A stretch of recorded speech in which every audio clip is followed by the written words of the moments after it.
नमस्कार मित्रांनो, आज आपण आलेलो आहोत वेद फूड्स या कंपनीमध्ये. इथे चिप्स, कुरकुरे वगैरेचे मॅन्युफॅक्चरिंग युनिट आहेत. तर आज आपण याची पूर्ण माहिती घेण्यासाठी आलेलो आहोत. आपल्यासोबत आहेत वेद फूड्स कंपनीचे मालक वेदांत साखरे सर. नमस्कार. आज आम्ही तुमच्या कंपनीला भेट द्यायला आलेलो आहोत. तर थोडीशी आम्हाला तुमच्या कंपनीविषयी माहिती सांगा. आपली कंपनी कुठं आहे, आपलं पूर्ण नाव काय, आपल्या याच्यामध्ये बॅकग्राऊंड कसं आहे, थोडंसं आम्हाला तुमच्या कंपनीविषयी माहिती सांगा. नक्कीच देऊ.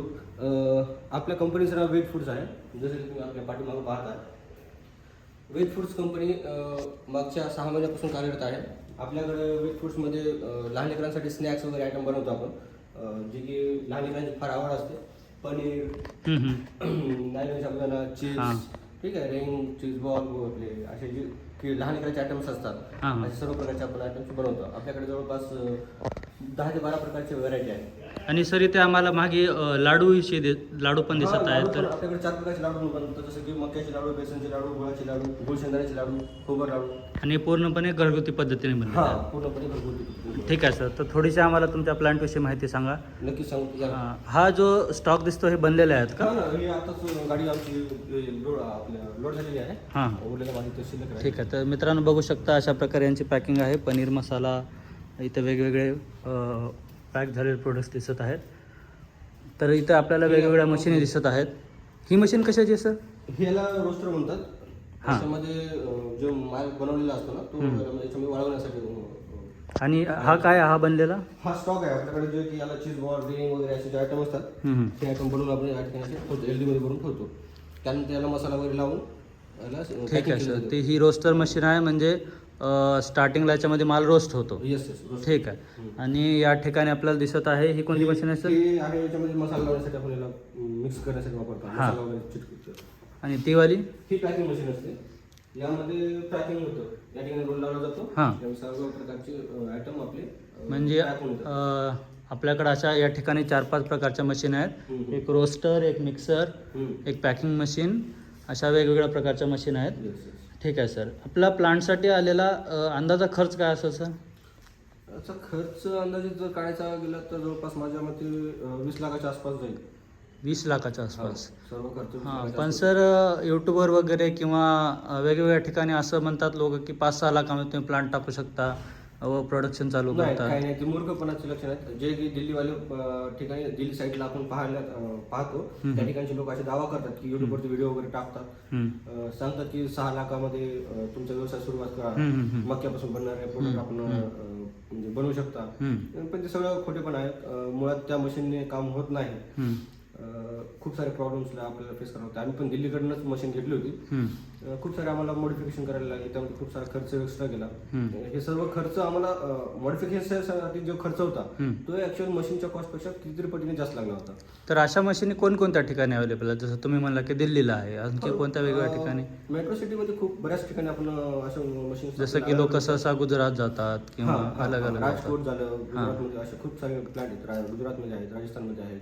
तर म्हणजे थोडक्यात हे आहे, मशीन घेताना थोडंसं सांभाळून व्यवस्थित आपण आपले रिसर्च करून घ्यायला पाहिजे. मशीनमध्ये खूप साऱ्या गोष्टी अशा काळजी घेण्यासारख्या असतात, जे की तुम्हाला एक्सपर्ट लोक चांगल्या पद्धतीने समजून सांगतील. पण माझ्या पॉईंट ऑफ व्ह्यूने जर पाहायचा विचार केला तर हे मशीन आपण दिल्लीवरून घेतली होती. यामध्ये खूप सारे मॉडिफिकेशन करायला लागले. पॅकिंग मशीन खूप साऱ्या गोष्टी आपण मॉडिफिकेशन केले, ज्यामध्ये सेन्सर झाले, असे हे पॅनल झाले, हे चांगल्या क्वालिटीचे मिळत नसतात बऱ्याच ठिकाणी. ह्या अशा गोष्टी आपण पाहून घेतल्या पाहिजे. हिटरचे पाईप्स असतील, खूप गोष्टी असतात, मोटर्स वगैरे, मोटर्स असतील, डीसी मोटर असतात खूप सारे, जे की काळजीपूर्वक पाहणं आवश्यक असतं. त्यानंतर कमी किमतीच्या मशीन्स घेणं ही सगळ्यात मोठी चूक आहे. म्हणजे ते कुठेतरी काहीतरी त्याच्यामध्ये गडबड आहे, आपण समजून घ्या. बिलकुल 100% खरं आहे. ठीक आहे सर. या प्लांटसाठी काही सरकारी योजना किंवा सबसिडी आहे की स्वतः खर्च आपल्यालाच करावा? सरकारी योजना पण आहेत. 35% सबसिडी मिळते, PMFME असतील, अशा खूप साऱ्या योजना आहेत जी की सरकारी कार्यालयामध्ये, म्हणजे आपण त्याच्यासाठी आपण अप्लाय करू शकता. ठीक आहे सर. हा पूर्ण प्लांट चालवण्यासाठी अंदाज आपल्याला किती लेबर लागेल? लेबरचा विचार केला तर आपल्याकडे आता सध्याला 3 ते 4 महिला आहेत. सोबतच 3 ते 4 महिला आहेत आणि 1-2 ऑपरेटर लागतात. म्हणजे 2-3 माणसामध्ये हा प्लांट पूर्णपणे कार्यरत राहू शकतो. ठीक आहे सर. आपल्याकडे बनणारे जे प्रोडक्ट आहेत त्याचं अंदाजे समजा जसं की समजा आपल्याकडे रिंग आहे, वेल्स आहेत, पुन्हा पफ आहेत हो. आणि शेंगदाणा लाडू वगैरे, चिप्स वगैरे आहेत. चार प्रकारचे. त्याचा अंदाजा तर म्हणजे हे मार्केटला जेव्हा मिळतं ते नॉर्मल ग्राहकाला 5 रुपयालाच मिळतं. हो. तर ठीक आहे. तर ते डिस्ट्रीब्युटरचा किंवा एजन्सीचा आपला काय रेट आहे सर? हा, प्रत्येक जणाचा अलग अलग रेट आहे. तर तुम्ही काय देता? प्रत्येकाचं कमिशन सेट केलेलं असतं मार्केटमध्ये. जसं की आपण ज्यावेळेस एजन्सीवरती माल देतो किंवा जिल्हा स्तरावरती आपण डिस्ट्रीब्युटर नेमतो, राज्य स्तरावरती स्टॉकिस्ट वगैरे आपण नेमतो, तेव्हा अशा वेळेस आपल्याला प्रत्येकाचं एक कमिशन सेट केलेलं असतं.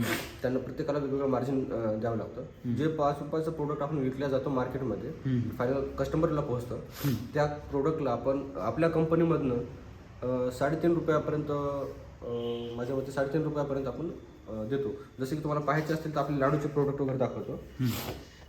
हे बघा, हे आपले शेंगदाणा लाडू आहे. ठीक आहे. गुळ शेंगदाणा लाडू आहे. हा पूर्णपणे घरगुती पद्धतीने आपण या ठिकाणी आपण बनवतो. याचा रेट काय सर? हे 160 रुपयापर्यंत आपण मार्केटला प्रोव्हाइड करतो. ज्याचे डिस्ट्रीब्युटरला, एजन्सीला एजन्सीसाठी आपण 140 रुपयापर्यंत, 140 तालुका एजन्सी. स्तरावरती. जिल्हा स्तरावरती गेलो तर आपण 130 रुपयापर्यंत. ओके. ठीक आहे. हे आणि समजा दुकानदाराला गेलं तर डायरेक्ट आपण दुकानदाराला अप्रोच केलो किंवा दुकानदार तुमच्याकडे डायरेक्ट अप्रोच केलं 160 रुपयापर्यंत आपण त्यांना 160 रुपयाला, आणि दुकानदाराला याचे किती बनतील? 160 ते 200 रुपये होतात. ठीक आहे. म्हणजे 20% मार्जिन 20% मार्जिन दुकानदाराचं डायरेक्ट त्याच्यामध्ये. दुकानदार एजन्सीसाठी 10%, हां स्टॉकिस्टसाठी 10% हां. आणि रिटेलरसाठी 20% असं सेट केलेलं असतं मार्जिन. ठीक आहे सर. सर आता आपण आपला जो प्लांट आहे किंवा आपली जी कंपनी, याची प्रोडक्ट्स जे आहेत याची मार्केटिंग कशा प्रकारे करत असतात? कारण मार्केटिंग हा जाहिराती झाल्या हां किंवा आपल्या सोशल मीडियाच्या माध्यमातून आपण मार्केटिंग इंस्टाग्राम, फेसबुक वगैरे, म्हणजे जास्त digital marketing plus analog marketing दोघीचं कॉम्बिनेशन करून आपण आपली जाहिरात करत असतो. ठीक आहे सर. तर अशा प्रकारे आज वेदांत सराच्या प्लांटला आपण भेट दिली होती. सर आपला पूर्ण नंबर एकदा सांगा, जर कोणाला कॉन्टॅक्ट करायचं असेल तर ते आपल्याला कॉन्टॅक्ट करा. हा, माझा नंबर असेल 7066 84 42 03. हा आमचा कंपनीचा नंबर आहे. ठीक आहे. आणि दुसरा माझा एक वैयक्तिक नंबर आहे जो 77 44 08 07 14. या नंबरवरती जर कॉन्टॅक्ट केला तर तुम्हाला आमची टीम, मी स्वतः देखील कॉलवरती बोलू शकतो आणि तुम्हाला सर्व प्रोडक्टची माहिती, त्यांचं काही क्युरीज वगैरे असले, काही प्रश्न असले, काही रेट बद्दल त्यांना विचारायचं असलं तर हे तुम्ही त्यांना सॉल्व्ह करून देता. आणि आपली सर पूर्ण एकदा लोकेशन सांगा, म्हणजे कुठं आहे आपला प्लांट, तर लोकांना जर आसपासचे असतील किंवा दूरपर्यंत जरी असतील तरी आपला माल पण सप्लाय होतो. आम्ही नांदेड जिल्ह्यामध्ये भोकर तालुका हा या ठिकाणी महाराष्ट्रामध्ये महाराष्ट्रामध्ये नांदेड जिल्ह्यात भोकर तालुक्यामध्ये आणि भोकर शहरात आम्ही आमची कंपनी आहे. प्रॉपर भोकर शहरामध्ये. येस. भोकर शहरामध्ये बायपासला वसलेला आहे. Nanded road bypass. आणि आपल्या या ठिकाणी तुम्ही 24 तासात कधीही विजिट करू शकता.